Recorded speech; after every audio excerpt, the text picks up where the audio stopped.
नमस्कार, मैं हूँ सुकृति रॉय और आप देख रहे हैं वन इंडिया हिंदी। कांग्रेस अध्यक्ष राहुल गांधी ने यूपी की अमेठी सीट के अलावा केरल के वायनाड से भी चुनाव लड़ने का फैसला लिया है। 2014 में पीएम नरेंद्र मोदी ने भी वाराणसी के अलावा गुजरात की वडोदरा सीट से चुनाव लड़ा था। यही नहीं, इंदिरा गांधी और सोनिया गांधी भी 2 सीटों से चुनाव लड़ चुकी हैं। हालांकि नेताओं के 2 लोकसभा सीट से चुनाव लड़ने को लेकर कई बार सवाल भी उठते रहे हैं। बता दें कि रिप्रेजेंटेशन ऑफ पीपल्स एक्ट 1951 के सेक्शन 33 के तहत कोई भी व्यक्ति अधिकतम 2 सीटों से चुनाव लड़ सकता है। इस एक्ट के पारित होने से पहले कोई प्रत्याशी कितनी भी सीटों से चुनावी मैदान में उतर सकता था। यदि कोई नेता 2 सीटों से चुनाव जीतता है तो उसे 10 दिनों के भीतर 1 सीट खाली करनी होती है। इसका सीधा अर्थ है कि देश की व्यवस्था पर एक बार फिर से 1 सीट पर चुनाव का बोझ पड़ता है। 2014 में पीएम नरेंद्र मोदी ने वाराणसी के अलावा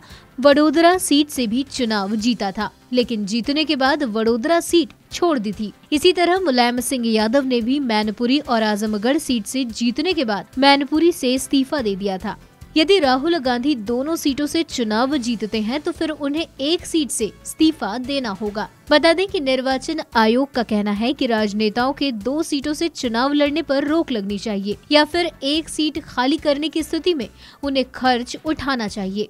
2004 में एक रिपोर्ट में चुनाव आयोग ने प्रस्ताव दिया था कि सीट छोड़ने की स्थिति में कैंडिडेट को विधानसभा और विधान परिषद के लिए 5 लाख और लोकसभा सीट के लिए 10 लाख रुपए जमा कराने चाहिए। वहीं आपको बता दें कि आयोग का स्पष्ट तौर पर ये कहना था कि चुनाव जीतने के बाद सीट छोड़ना एक तरह से मतदाताओं के साथ अन्याय है। इस मसले को लेकर सुप्रीम कोर्ट में एक याचिका भी दाखिल की गई है। इस नियम से आमतौर पर पार्टी अध्यक्षों, सीएम और पीएम उम्मीदवारों को फायदा रहता है, जो माहौल बनाने के लिए 2 सीटों से चुनाव लड़ते हैं। कई बार नेता इसे रिस्क कवर के तौर पर भी आजमाते हैं। यही नहीं, 1 से ज्यादा सीटों से चुनाव लड़ने से नेताओं को खुद को राष्ट्रीय स्तर पर स्थापित करने में भी मदद मिलती है। फिलहाल इस वीडियो में इतना ही।